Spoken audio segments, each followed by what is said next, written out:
Terpantas, terkini dan sahih. Bila-bila masa, di mana jua. Berita di jari.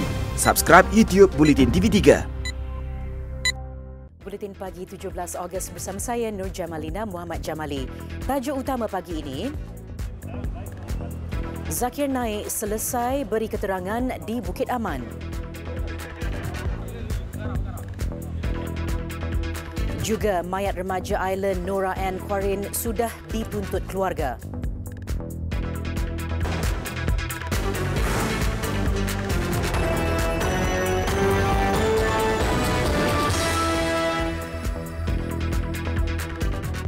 Assalamualaikum, salam sejahtera.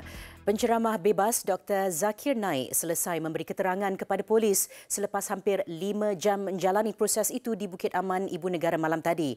Ia berhubung ceramahnya yang didakwa berbaur perkauman di Kelantan baru-baru ini. Beliau dilihat meninggalkan Bukit Aman jam 8.15 malam menaiki Toyota Innova hitam. Bagaimanapun, beliau tidak memberikan sebarang respon kepada pihak media yang menunggunya sejak jam 3 petang. Difahamkan proses itu dilakukan bahagian pendakwaan undang-undang D5. Setakat ini masih tiada sebarang pengesahan maupun kenyataan rasmi dikeluarkan pihak polis berhubung kehadiran Dr. Zakir ke Bukit Aman. Polis juga memaklumkan menerima 115 laporan polis berkaitan Zakir dan sudah membuka kertas siasatan mengikut Seksyen 504 Kanun Kesiksaan.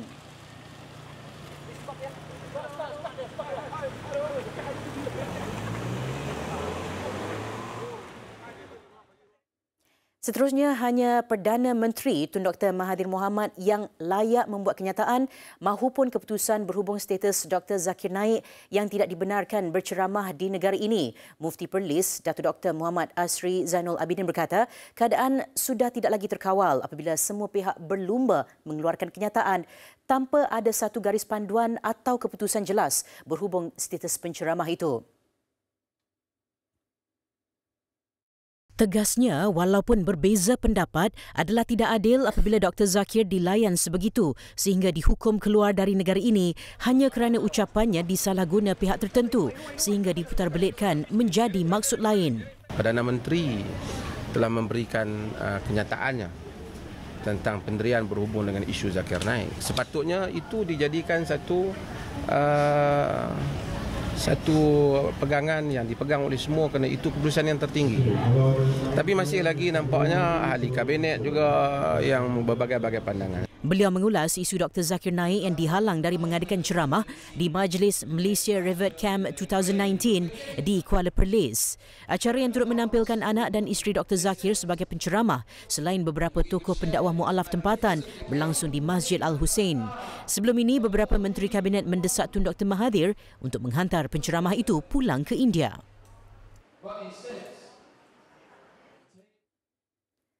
Mayat remaja Island Nora Ann Quarin sudah dituntut di Jabatan Forensik Hospital Tuanku Jaafar HTJ tengah malam tadi. Ketua Polis Negeri Sembilan, Datuk Muhammad Mat Yusof mengesahkan perkara itu selepas menerima maklumat daripada pihak hospital. Menurut beliau, mayat dibawa ke lapangan terbang antarabangsa Kuala Lumpur KLIA. Terdahulu, sebuah van berwarna kelabu tiba di perkarangan Jabatan Forensik jam 12.38 tengah malam. Mereka kemudian membawa turun sebuah keranda ke Jabatan Forensik sebelum membawa keluar semula keranda itu beberapa minit kemudian. Van itu kemudian berlalu pergi jam 12.42 tengah malam. Tiada ahli keluarga kelihatan ketika proses menuntut mayat itu. Mayat remaja lembam itu ditemui jam 1.57 tengah hari Selasa lalu di kawasan berlurah kira-kira 2.5 km dari resort dia dilaporkan hilang 4 Ogos lalu. Hasil bedah siasat mengesahkan Nora Ann mati akibat kebocoran usus yang berpunca daripada tidak makan untuk tempoh panjang.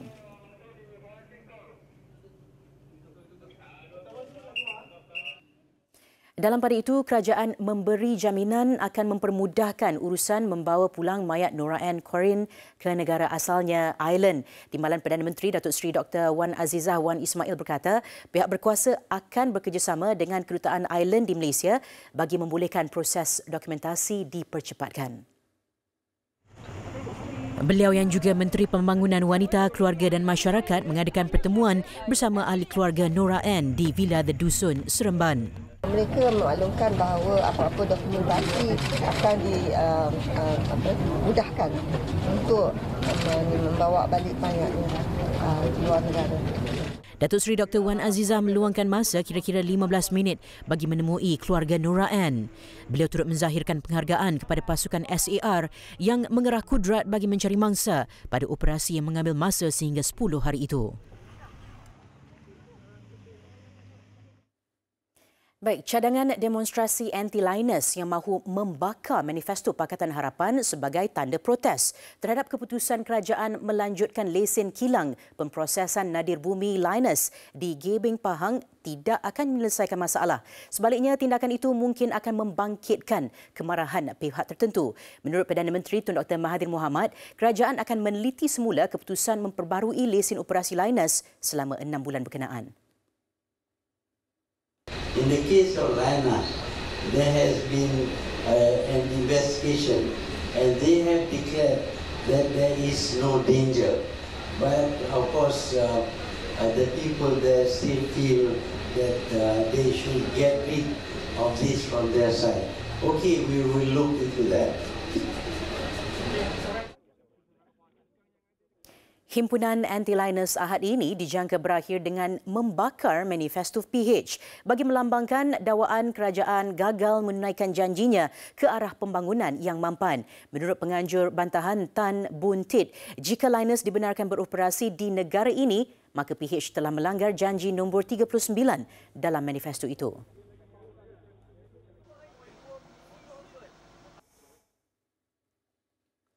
Yayasan Dakwah Islamiah Malaysia Yadim menafikan dakwaan Persekutuan Persatuan Lembaga Pengurus Sekolah Cina Malaysia Dongzong kononnya usaha kerajaan memperkenalkan tulisan Jawi kepada pelajar tahun 4 merujuk kepada usaha Islamisasi di negara ini. Tindakan Dongzong yang hanya merujuk kepada peringgan ke-6 kenyataan media itu tanpa merujuk kepada keseluruhan artikel adalah satu tindakan yang tidak bertanggungjawab dan terdesak.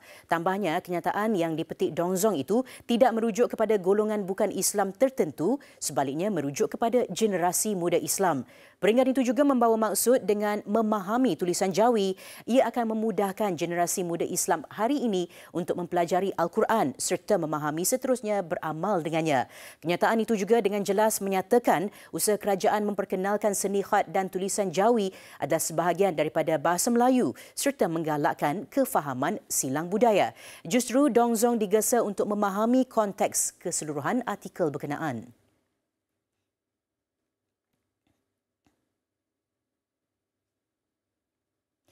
Beberapa badan bukan kerajaan NGO di negara ini mengutuk tindakan kerajaan India berhubung isu wilayah Jammu dan Kashmir. Ikatan Rakyat Insan Muslim Malaysia IRIMM mewakili 15 NGO mendesak Pertubuhan Bangsa-Bangsa Bersatu PBB mengembalikan semula keadaan di wilayah pertikaian antara India dan Pakistan itu seperti sedia kala.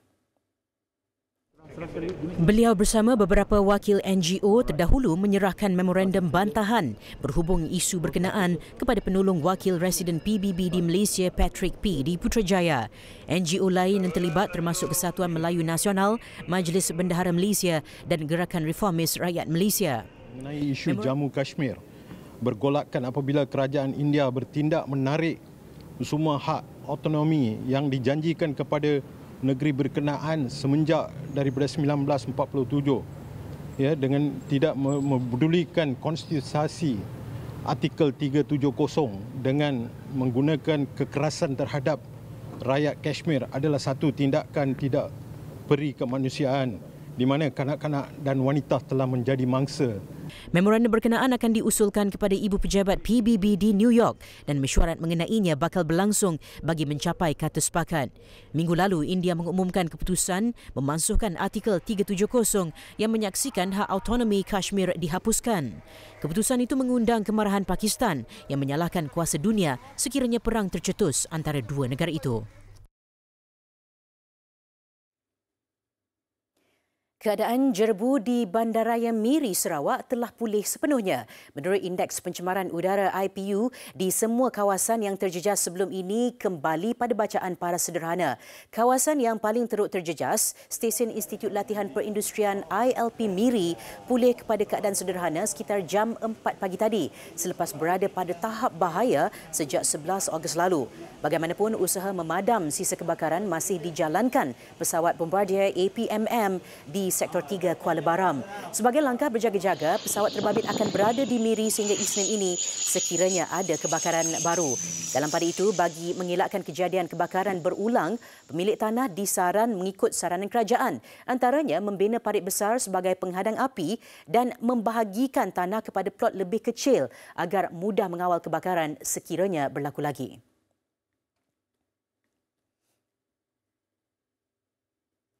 Pasukan Polis Marin mengenal pasti lebih 20 lokasi panas di Sarawak yang sering dijadikan laluan penyeludupan, terutama membabitkan rokok serta minuman keras ke negeri itu. Lokasi utama berkenaan iaitu di Kuching, Sibu, Bintulu dan Miri, terutama di kawasan pelabuhan. Komander Polis Marin Senior Assistant Commissioner Muhammad Yusof Mahmad berkata, kegiatan penyeludupan rokok dan minuman keras di Sarawak kerap melalui jalan laut berbanding sempadan darat. Beliau juga tidak menolak kemungkinan ada nelayan terbabit dalam kegiatan itu. Ujarnya, Polis Marin komited untuk membanteras kegiatan berkenaan, termasuk serbuan ke lokasi penyimpanan barangan seluduk.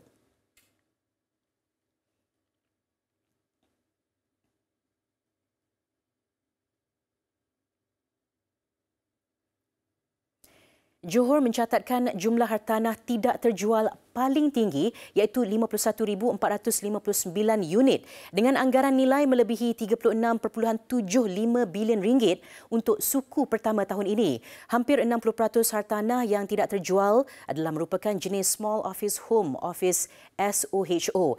Bakinya adalah pangsapuri dan perumahan yang menyumbang 34% dengan anggaran 10.95 bilion ringgit. Pasal hartanah negara sedang mengalami masa-masa yang agak suram ini.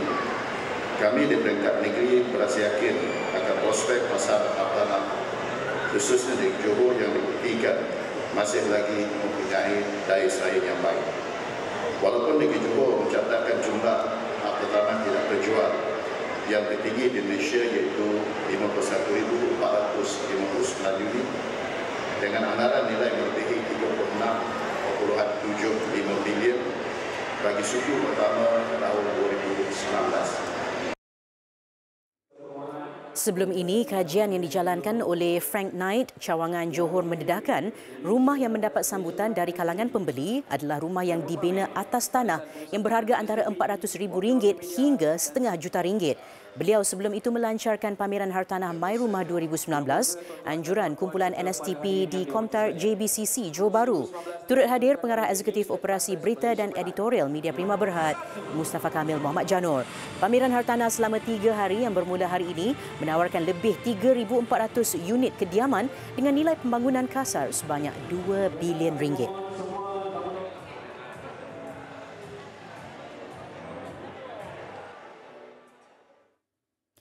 Buat julung kalinya, pameran lukisan dakwat dan kaligrafi terbesar di Asia Tenggara diadakan di Ibu Negara. Lebih 400 karya lukisan dan seni kaligrafi Cina daripada lebih 50 pelukis negara tembok besar itu dipertontonkan kepada orang ramai selama 6 hari.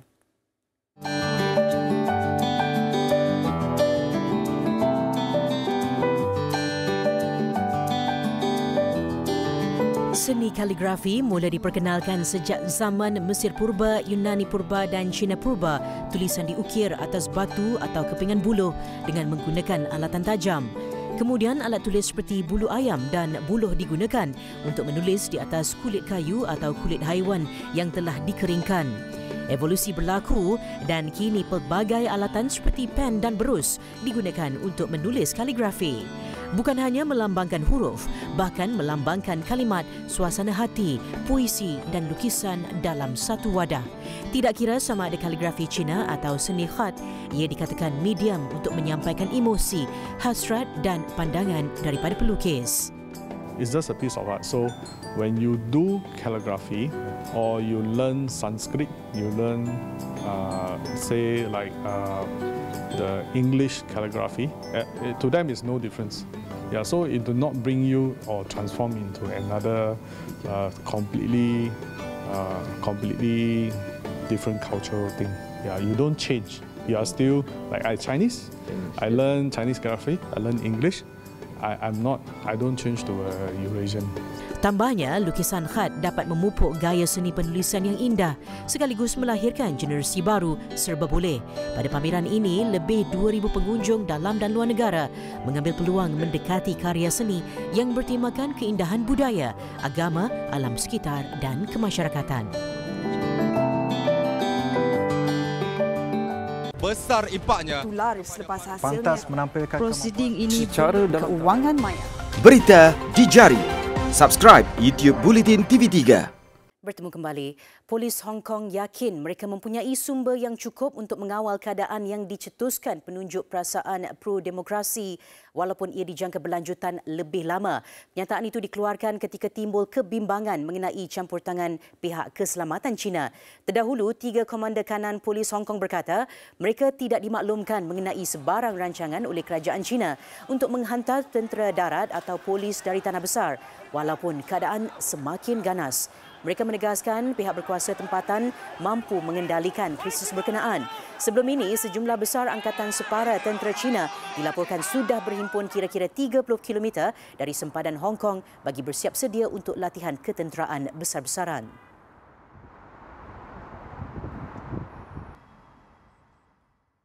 Seterusnya, Alan Robert atau lebih dikenali sebagai Spiderman Perancis sekali lagi membuat kejutan apabila memanjat sebuah bangunan pencakar langit di Hong Kong sambil mengibarkan bendera keamanan. Lelaki berusia 57 tahun yang terkenal dengan kepakarannya memanjat bangunan tinggi itu memanjat bangunan pusat Cheung Kong setinggi 68 tingkat awal pagi semalam. Ketika aksi itu, Robert turut memasang spanduk memaparkan bendera Hong Kong dan China serta sepasang tangan berjabat salam. Menurutnya, mesej di sebalik aksinya itu merupakan satu permohonan agar rakyat Hong Kong dan pihak kerajaan berdamai.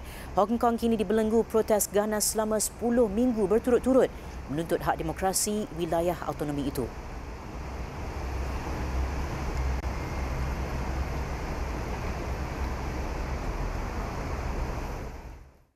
Bangladesh akan menghantar pulang etnik Rohingya ke Myanmar minggu hadapan. Ia setelah kira-kira setahun percubaan sebelum ini gagal. Menurut jurucakap Kementerian Luar Myanmar, Min Tu, ia membabitkan sejumlah 3,540 pelarian yang akan dihantar pulang pada 22 Ogos. Mereka antara 22,000 pelarian yang tersenarai untuk kembali ke Rakhine. Terdahulu, percubaan untuk menghantar mereka pulang gagal disebabkan tentangan daripada pelarian. Lebih 700,000 etnik Rohingya melarikan diri ke sempadan Bangladesh berikutan tindakan keras tentera Myanmar terhadap mereka. Sebelum ini, ribuan umat Islam Rohingya dibunuh sementara wanita diperkosa dan kampung mereka dibakar. Pelarian enggan pulang kerana khawatir keganasan akan berterusan.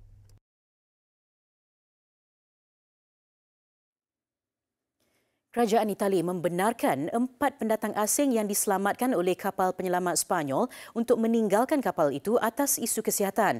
Kapal Open Arms yang berlabuh di luar pantai Lampedusa masih menunggu kebenaran dari Rom untuk berlabuh di pelabuhan itu. Pendatang berkenaan dibawa ke Lampedusa dengan bantuan pengawal pantai Itali. Menurut pertubuhan bukan kerajaan NGO Sepanyol Proactiva Open Arms, kira-kira 134 orang masih berada di atas kapal berkenaan. Perdana Menteri Itali Giuseppe Conte berkata, Perancis, Jerman, Romania, Portugal, Spanyol dan Luxembourg sebelum ini bersetuju untuk menerima pendatang berkenaan. Namun, Menteri Dalam Negeri Matteo Salvini masih enggan membenarkan pendatang berkenaan meninggalkan kapal itu. Besar impaknya. Tular selepas hasilnya. Pantas menampilkan prosiding ini secara dalam keuangan maya. Berita di jari. Subscribe YouTube Bulletin TV3. Berita sukan, bola sepak Piala Malaysia. 2 perlawanan berlangsung malam tadi menyaksikan PKNP FC mengikat juara Liga Super 2019 Johor Darul Takzim JDT dengan keputusan seri 2 sama pada aksi kumpulan B. Bagaimanapun, JDT kekal mengungguli tangga teratas kumpulan dengan 7 mata selepas 3 perlawanan. Beraksi di Stadium Majlis Perbandaran Manjung, pelawat terlebih dahulu di depan menerusi jaringan Gonzalo Cabrera pada minit ke-10. Selang 3 minit kemudian, skuad kendalian Benjamin Mora melebarkan kedudukan 2-0 sekali lagi hasil jaringan Cabrera. PKNP bangkit memperkemaskan permainan. Pedro Victor Khalil Sandoval hampir merapatkan kedudukan pada minit ke-27, namun sepakannya tersasar ke kiri gawang pelawat. Anak buah Abu Bakar Fazim tidak berputus asa. Hasilnya peluang sepakan penalti yang diraih dimanfaatkan Yashir Pinto pada minit ke-35 untuk merapatkan kedudukan 1-2. Bersambung babak kedua, kedua-dua pasukan menggandakan asakan dan PKNP memastikan JDT pulang tanpa mata penuh apabila menyamakan kedudukan 2-2 pada minit ke-78 menerusi rembatan Giancarlo Lopez. Kita cuba bertahan di kawasan midfield, tapi bagi saya too deep dengan area penalti PKNPAC mengundang bahaya kerana banyak pergerakan berlaku di luar kotak, so saya need more tekanan di bahagian atas dan itu kita merubah pada formasi 4-5-1. We need to improve in so many things. I think 1 point away in this pitch is not very bad because it's not an easy pitch. We're going to try to go to Larkin and improve these situations.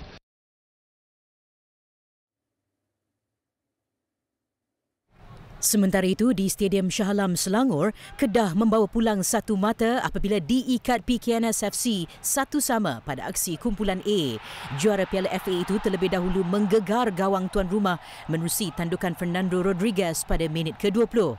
Mendahului 1-0, babak kedua menyaksikan PKNS FC mengasak kubu lawan dan gol penyamaan yang diburu PKNS hadir pada minit ke-69 menerusi rembatan Romel Morales. Kedah berpeluang memintas kedudukan, namun percubaan Rodriguez di penghujung perlawanan diselamatkan penjaga gol PKNS Taufik Ar-Rashid Johar. Keputusan kekal 1-1 menyaksikan kedua-dua pasukan berkongsi 4 mata ketinggalan 2 mata di belakang Terengganu FC yang bakal melayan kunjungan Negeri Sembilan di Kuala Terengganu hari ini.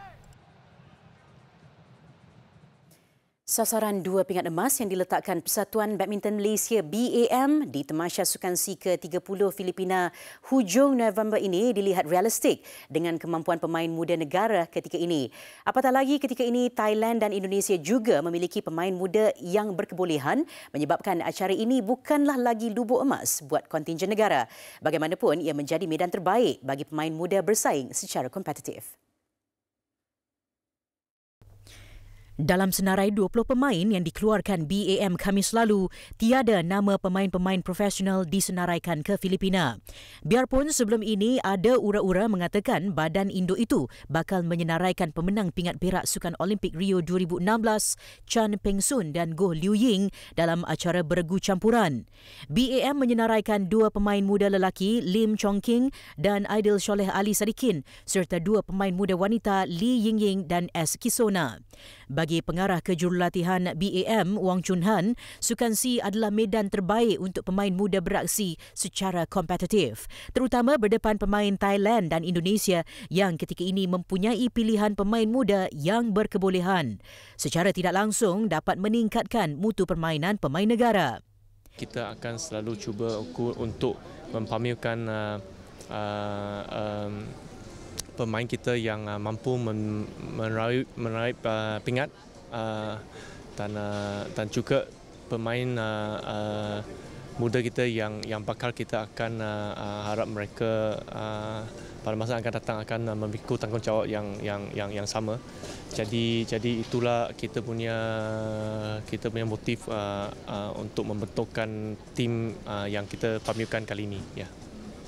Pada edisi 2017 di Kuala Lumpur, skuad negara hanya meraih 1 pingat emas menerusi Goh Jin Wei daripada 7 pingat emas yang dipertandingkan selain turut meraih 5 perak dan 2 gangsa.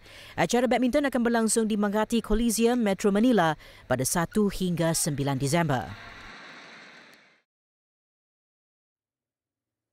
Sekian paparan Buletin Pagi. Terus ikuti platform digital dan media sosial Buletin TV3 untuk pelbagai perkembangan terkini. Saya Nur Jamalina Muhammad Jamali. Salam hormat. Assalamualaikum.